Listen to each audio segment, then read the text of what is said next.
If you could go ahead and give us your name. My name is Marcus Victor Lopez. Thank you for being here, Marcus. Let's go ahead and take a breath in. So one of the wonderful things that we really wanted to do today was a connection to humanity, connection to the ocean, connection to each other, because what we're doing here is making sure that every person that needs that little extra safety. It's not about numbers. It's about making sure that every family, every individual that we can serve gets some sort of funding. So within that, we know that in the human experience, we get gifts that are tangible and intangible from others. So if you're willing to share a time that a gift was given to you in whatever realm that really transformed your life and the impact it had on you. Well, I'd like to acknowledge, first of all the Chumash people that our ancestors, past, present, and future, all the children and the unborn generations. So I think that's important for each one of us to acknowledge that, because we're not alone. Mm-hmm. And so the gift is entering the world. Mm.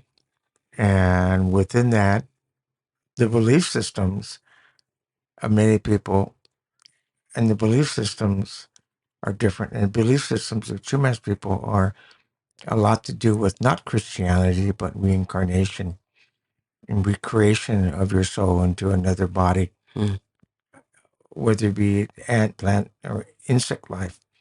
So I'm just happy that I was born of my mother and father. And within that, showing me the road to being a person that acknowledges their past and acknowledges what happened to us.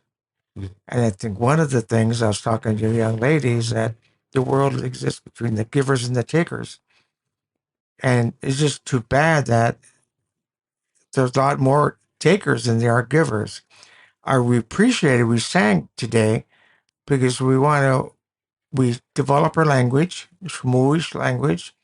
We develop, and within that language is a philosophy of peace, tolerance, kindness, understanding. And Marcus, my son, who you know, and within that conversation, he says, "Well, they want us to sing," and I'm going, "What for?" Because we don't sing for anybody. We don't sing. It's not entertainment, but it's a blessing. And so the blessing of being able to encourage people to give and encourage people to be a community and the full meaning of the impact of that. Yeah.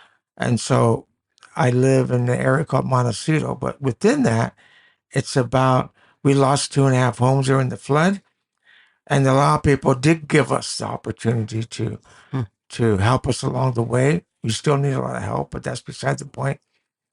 But within that, we recovered. And within that, except for my sister, she still struggling. But we've seen a lot happen within our communities in the past.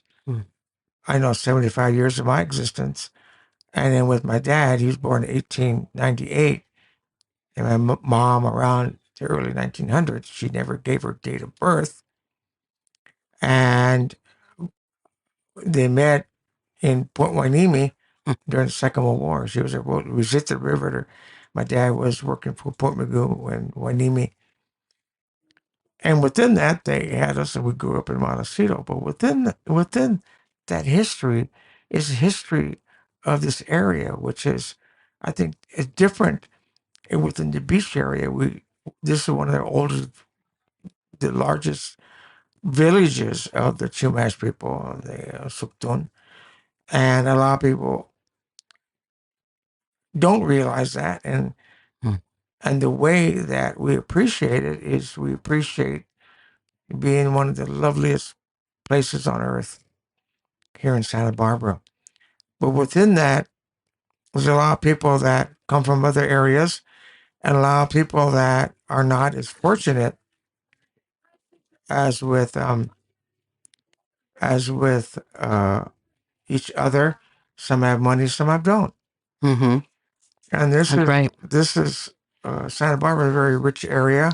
It's much like all the areas which has been developed in the Abayala North, Abayala South, or Mm-hmm. North and South America, in the hemisphere, like what's happening in for the Kanakemali people, what's happening with many areas of the world, what's happening in Mexico right now. But the regentrification, modernization, and the model they have, the model of how to make a profit and not how to take care of people. Mm. Yeah. And the important thing is the way I was brought up is to take care of people, Right. is to share. Mm. Like Yeah. when San Ynez was nothing, is Mm-hmm. exactly nothing. We Yeah. went up there and fed the people. Mm. That's what we did. They Yeah. kind of forget it now, but we fed the people. Yeah. And Right. those who listen to this need to know Yeah. that a lot of Chumash people did help other Chumash people, Right. and they still do in many ways. Mm-hmm. But one of the things is that people living here, and like I said before, what organizations sponsor this event? What are they doing? This or that Mm. is about giving not a handout, but giving a lift up, Right. the lift up Exactly. people Exactly. in a variety of ways, Mm-hmm. and that lift up spiritually, materially, economically, socially. Yeah. We have to help each other in Santa Barbara. We do. We do. And that's why we really are very grateful that you all came, because the the creator of this idea is no longer on earth. Right? This was what he wanted. And so as he was passing, and he let his wife know that this was important to him, that he was that little boy on the beach throwing the starfish back into the ocean, saying that is important for that starfish. That's why it's called Starfish Connection, because of that poem, because he knew that one starfish at a time was much better than just to walk away and have no starfish go back into the ocean. And even though starfish can live outside of the ocean for a little bit, just the analogy of it, right? The metaphor of remembering that we are all connected. And so that's why I really appreciate that you all came to be able to have us in all of our subcultures be together as community.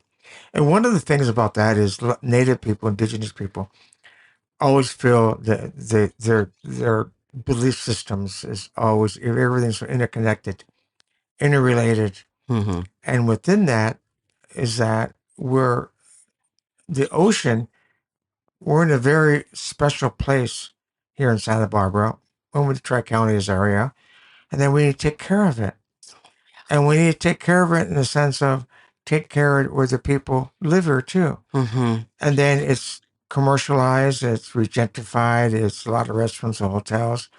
But yet within those hotels and restaurants and within the social services industry and the health industry, the people that make that up needs to have a place to live, need to have a place to call their community. Yeah. And we don't need to be millionaires in order to live here. Yeah, And that's exactly. a future, that's vision. That And is what the vision. Zapatistas say, they say we create a world all can fit. We Mm. got to figure it out here in Santa Barbara. I agree. And I agree. and it seemed to me like the Starfish initiative is an initiative of caring and viewing people in order to help each other. Exactly. And that's what Native being about. It's not about a casino. It's Mm-hmm. not about a museum. It's not about your genealogy. Right. It's not about this and that, this and that. It's about how we grow up, how we treat each other, kindness, tolerance, understanding, and with peace in our hearts. Mm. And I think that's what being Native is throughout the hemisphere. And that we tend to lose ourselves because of the laws and the procedures and all these different things that make up our society that need to be changed. But we can't just rely on the laws. We can't just rely on dictates from your anti-racist ideology or for combating white privilege or do it and all that goes with that. But it's about understanding that, like my dad used to say, Victor Scaligo Lopez used to say, we're on this, you throw up a little marble.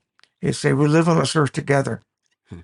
we have to realize that we have to live together in a way in which we treat everybody not equally, but we treat everybody with their respect and that dignity that we need to. Like this organization, I think one of the premises is to make sure that Excuse me. open the door and talk to the politicians, the social and the leaders within different variety of communities that we, like the homeless. Homeless are, they're not helpless, but they are, but they're houseless. Yeah. And that a lot of the people that 2 or 3 families in a home, there's got to be a remedy for that. And that one of the remedies is finding we have to change the paradigm. Yes. And change the paradigm how we feed people. We got to change the paradigm how we clothe people. Got to change the paradigm how we take care of people. We got to change the paradigm on all these different things, but it comes from a different mindset. Yes. And it all starts from someplace. It doesn't start from a declaration. It starts from, even though it helps, but it has to start from how we treat each other from the community level on forward, up beyond that. And that's what the Rainbow Bridge was about. Coming to an area, and the families, Shemaiah's families come to the islands, come to the mainland in order to create a world that is beneficial to all. And that's what, before the invasion, but that's what happened. So there you go. In a nutshell, thank you, Mark. We're having that future, and let's create a future that we all can live and respect each other and create that dignity that we all deserve. Yeah. Thank you so much for your words. And we're going to end it on that one. You're welcome.